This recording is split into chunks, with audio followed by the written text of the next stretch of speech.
नमस्कार मित्रों, सत्य की विजय में आपका स्वागत है। मैं हूं विजय त्रिवेदी।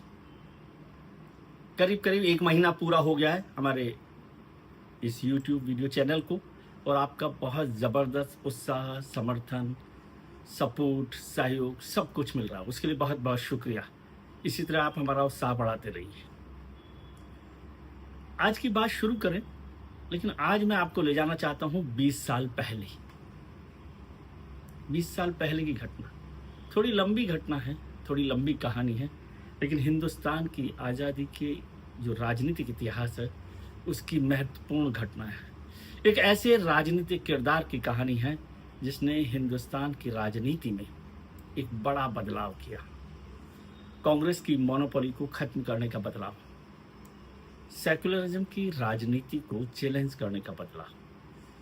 लेकिन क्या वो खुद उस भंवर में फंस गए? एक ऐसे शख्स की कहानी, एक ऐसे व्यक्ति की, एक ऐसे किरदार की, एक ऐसे नेता की कहानी जिसने जनसंघ से लेकर भारतीय जनता पार्टी तक को बनाने में बहुत महत्वपूर्ण भूमिका निभाई। चाल, चरित्र और चेहरे की भूमिका, ईमानदारी की भूमिका, सिंसियरिटी की भूमिका, डिसिप्लिन की भूमिका, कन्विक्शन की भूमिका, एक ऐसा रास्ता दिया जिससे वो पार्टी बनी, पार्टी विद ए डिफरेंस।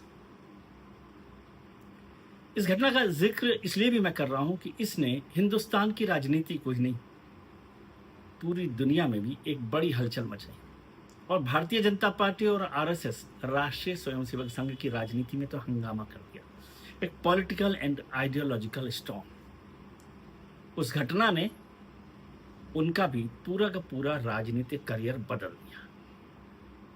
अगर वो नहीं घटना होती तो क्या होता, बहुत महत्वपूर्ण है। आज हम चर्चा करेंगे लाल कृष्ण आडवाणी की, भारतीय जनता पार्टी के, अब भी मानता हूं कि वो सबसे बड़े नेता हैं, जिन्होंने भारतीय जनता पार्टी के गठन से लेकर आज तक बड़ी भूमिका निभाई। राष्ट्रीय स्वयंसेवक संघ के कार्यकर्ता, स्वयंसेवक, प्रचारक के तौर पर बड़ी भूमिका निभाई, जनसंघ में बड़ी भूमिका निभाई और हिंदुस्तान की राजनीति में भी महत्वपूर्ण भूमिका निभाई। अब चलते हैं हम 4 जून 2005 को। 4 जून 2005 आपको याद नहीं होगा, लेकिन मुझे याद है। मुझे इसलिए याद है क्योंकि मैं गवाह हूं, मैं वहां मौजूद था। पाकिस्तान का शहर कराची, और कराची में जो उनके फाउंडिंग फादर्स, जिन्ना की मज़ार पर लाल कृष्ण आडवाणी, भारतीय जनता पार्टी के हिंदूवादी नेता, जिन्होंने उससे पहले राम जन्मभूमि आंदोलन को लेकर बड़ी रथ यात्रा निकाली सोमनाथ से अयोध्या तक के लिए, और उसने हिंदुस्तान में राम जन्मभूमि का जो आंदोलन था उसे एक नई ताकत दी थी। 30 मई से 6 जून तक लाल कृष्ण आडवाणी पाकिस्तान की यात्रा पर थे। उस यात्रा में मैं भी उनके साथ था। 4 जून को पहुंचे थे कराची। कराची वो शहर है जहां लाल कृष्ण आडवाणी का जन्म हुआ था, और उन्होंने शुरुआत में ही कहा है कि जब मैं 1947 में उस हवाई जहाज से लौट रहा था, उसके बाद वो 1979 में एक बार गए थे कराची, और फिर 2005 में 2 बड़े कारणों के साथ। एक अपना निजी कारण, ये अपने जो जन्म स्थान है, शहर है, उस घर को देखने का, अपने परिवार के साथ देखने का, और दूसरा दुनिया में हिंदुस्तान की राजनीति को एक नई दिशा देने का, हिंदुस्तान और पाकिस्तान दोनों के रिश्तों में एक बदलाव लाने की कोशिश करने का। ये आडवाणी जी ने खुद कहा है अपनी किताब में भी, इस बात का जिक्र किया। उस यात्रा में जब 30 मई की शाम को दिल्ली से वो हवाई जहाज से इस्लामाबाद पहुंचते हैं तो उनके साथ होती हैं उनकी धर्मपत्नी कमला जी, बेटी प्रतिभा जी, और एक बड़े थिंकर सुधींद्र कुलकर्णी, और उनके हमेशा साथ रहने वाले दीपक जी को आप सब लोग ही जानते होंगे कि दीपक जी किस तरह से काम करते हैं। वो सब लोग थे। 4 दिन से पाकिस्तान की यात्रा चल रही थी। लगातार अलग अलग शहरों में गए, लाहौर में गए, इस्लामाबाद में गए, रावलपिंडी में परवेज़ मुशर्रफ के साथ मुलाकात हुई, मुझे याद है वो मुलाकात भी सवेरे की। उसके अलावा बहुत सारे कार्यक्रम हुए वहाँ पर। लेकिन 4 जून को उनका मकसद था कि कराची जब हम पहुँचे तो सबसे पहले घर जाएँ, उस घर को देखें, और वो जाना चाहते थे जिन्ना की मज़ार पर। जिन्ना की मज़ार पर इसलिए भी अडवाणी ने लिखा कि जब हिंदुस्तान में लोग आते हैं विदेशों से, तो वो महात्मा गांधी की जो समाधि है वहाँ जाते हैं, ऐसे ही जिन्ना की मज़ार पर जाना है। लेकिन वो जिन्ना की मज़ार पर सुबह पहुँचते हैं, बहुत सारे पत्रकार भी उनके साथ हैं जो बाहर घूम रहे हैं, उनका की मज़ार तक अंदर जा रहे हैं। वहाँ लाल कृष्ण आडवाणी और उनके परिवार के लोग मौजूद हैं, दीपक जी भी वहाँ पर मौजूद हैं, मैं भी वहाँ पर मौजूद था। वहाँ पर पहुँचने के बाद जब वो विजिटर्स बुक है, विजिटर्स बुक में वो एक बात का जिक्र करते हैं, जिन्ना के 11 अगस्त 1947 के भाषण का, जिसमें बताया गया कि जिन्ना एक सेक्युलर पाकिस्तान चाहते थे, और जो कॉन्स्टिट्यूंट जो वहाँ की असेंबली थी, नेशनल असेंबली, उसका जो कॉन्स्टिट्यूंट असेंबली का जो भाषण है 11 अगस्त 1947 का, उसको लाल कृष्ण आडवाणी कोट करते हैं, जिसका मोटे तौर पर मायने होता है कि जिन्ना सोच में सेक्युलर है और वो एक सेक्युलर पाकिस्तान बनाना चाहते हैं। बस इतनी बात थी कि ये खबर कराची से उड़कर दिल्ली पहुंच गई मिनटों में, और जब दिल्ली पहुंची तो बवाल हो गया। बवाल हो गया, आप समझेंगे नहीं कि कैसा बवाल हुआ था। इतना बवाल हो गया कि भारतीय देश के अलग अलग शहरों में भारतीय जनता पार्टी के कार्यकर्ता, राष्ट्रीय स्वयंसेवक संघ के कार्यकर्ता, विश्व हिंदू परिषद के नेता, तमाम लोग नाराज थे अपनी अपनी प्रतिक्रिया देने के लिए। किसी ने शायद इंतजार भी नहीं किया कि अपनी पार्टी के अध्यक्ष, अपनी पार्टी के सबसे बड़े नेता को पूछा तो जाए कि हुआ क्या है, क्या मायने हैं। उस समय जो आज राष्ट्रीय स्वयंसेवक संघ के सर संघ चालक हैं डॉक्टर मोहन राव भागवत, वो सर कार्यवाह थे, मतलब जनरल सेक्रेटरी नंबर 2 थे। उन्होंने बड़ा स्ट्रांगली डिसप्लेजर जाहिर किया, डिसअप्रूव किया। संघ के एक बड़े प्रवक्ता ने उस पर तुरंत रिएक्शन दिया कि ये हमें किसी भी तरह से एक्सेप्टेबल नहीं है। वो जिन्ना के उस भाषण को भी वो एक टैक्टिकल मूव के तौर पर देखते हैं राष्ट्रीय स्वयंसेवक संघ, उसे उनके बर्ताव के तौर पर नहीं देखता, और उन्होंने कहा कि ये स्वीकार नहीं हो सकता। आडवाणी जी ने अपनी खुद किताब में लिखा, माई कंट्री माई लाइफ में, कि बहुत सारे लोगों ने तो उन्हें गद्दार तक कह दिया, ट्रेटर कह दिया। जिस पार्टी को उन्होंने बनाया उसमें हर कोई उनके इस्तीफे की मांग कर रहा था, उनके खिलाफ खड़ा हुआ था, लगातार बयान आ रहे हैं। जब ये खबर पाकिस्तान पहुंची, कराची में पहुंची, तो आडवाणी जी के तरफ से वो पूरा जो भाषण था और जो पूरा जिन्ना का जो भाषण है जिसका चर्चा वहाँ पर की गई थी, उसको कॉपी वहाँ पर भेज दी गई, दिल्ली भेज दी गई। लेकिन कोई सुनने वाला नहीं था। 2 दिन हंगामा होता रहा, 4 और 5 जून को।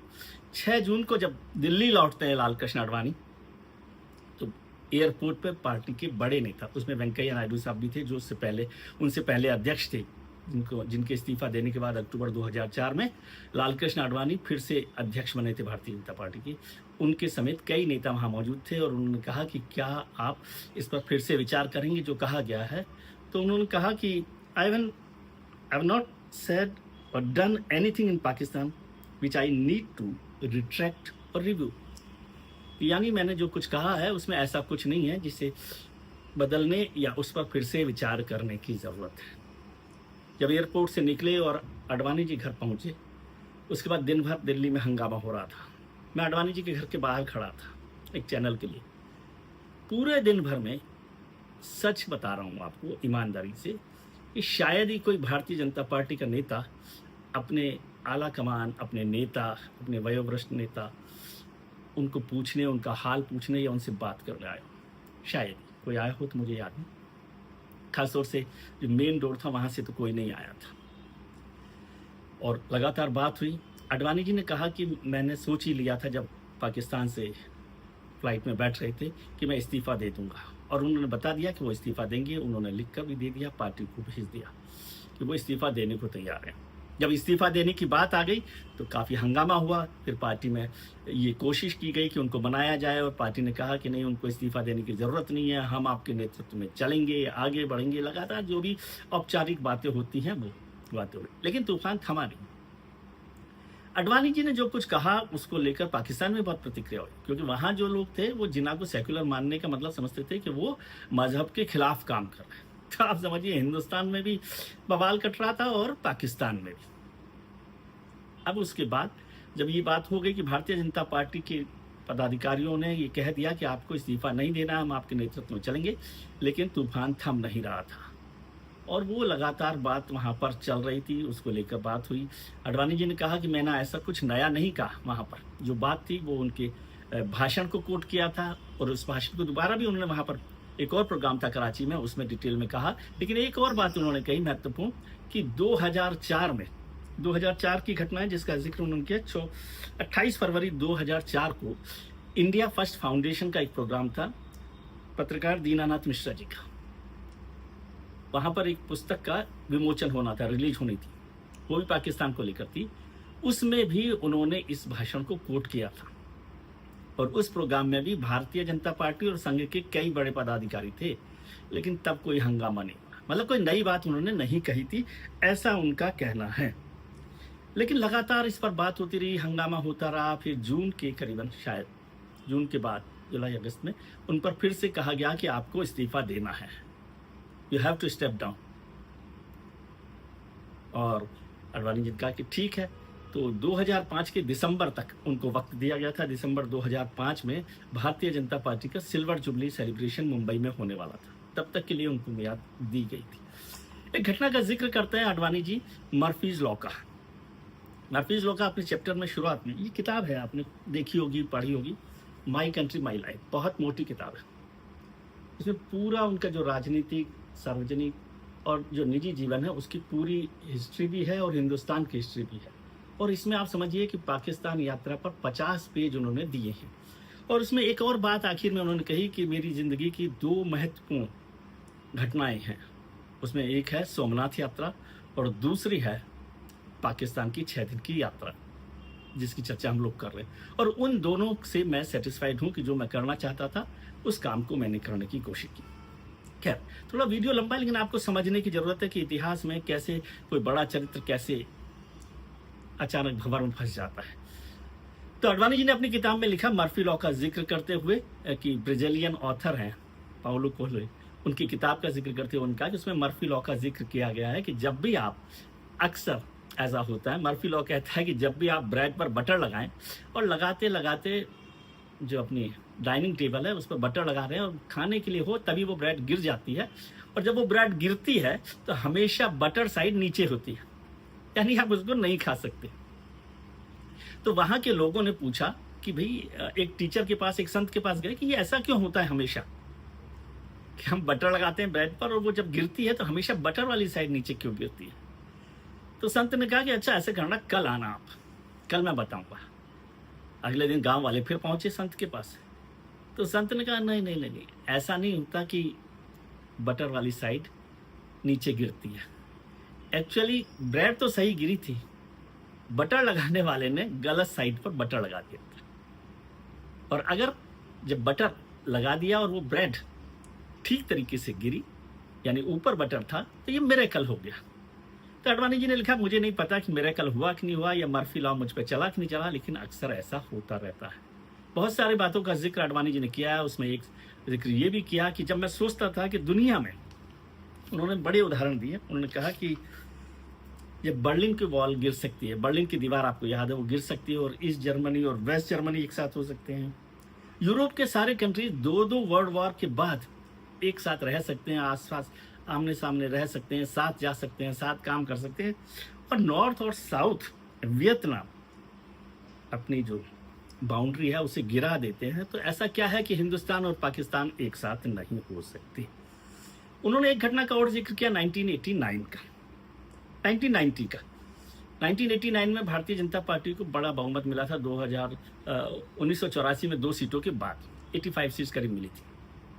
तो ब्रिटेन के एक डिप्लोमेट जो पाकिस्तान में हाई कमिश्नर थे, उन्होंने अडवाणी जी को फ़ोन किया और कहा कि आपको बहुत बधाई, इतनी बड़ी पार्टी आपकी बनी है और जब आपकी सरकार बने तो आप भारत और पाकिस्तान के रिश्तों को सुधारने का काम करना। तो अडवाणी जी ने पूछा ऐसा क्यों? तो उन्होंने कहा ऐसा इसलिए कि मैं उदाहरण देता हूं कि जब भारत में हिंदूवादी स्ट्रॉन्ग पार्टी होगी और पाकिस्तान में स्ट्रॉन्ग मिलिट्री शासन होगा, तो वो दोनों लोग दोनों देशों के बीच रिश्तों को सुधारने का काम कर सकते हैं, क्योंकि उन पर कोई शक नहीं करेगा कि उन्होंने देश को बेचने का काम किया है। उन्होंने इसके लिए उदाहरण दिया 1972 का अमेरिका और चाइना का, कि अमेरिका में रिपब्लिकन प्रेसिडेंट थे निक्सन और चाइना में थे माओ, जो चाइनीज लीडर थे, बड़े स्ट्रॉन्ग लीडर। तो उन दोनों ने भी अमेरिका और चाइना के रिश्तों को सुधारने का काम किया, जबकि अमेरिका में रिपब्लिकन्स को चाइना के खिलाफ माना जाता था। तो ये काम आप कर सकते हैं। अब आज इस रेफरेंस में मुझे चर्चा करनी है कि नहीं करनी पता नहीं, क्योंकि अभी तो देश में जो माहौल बना हुआ है वो बहुत महत्वपूर्ण है।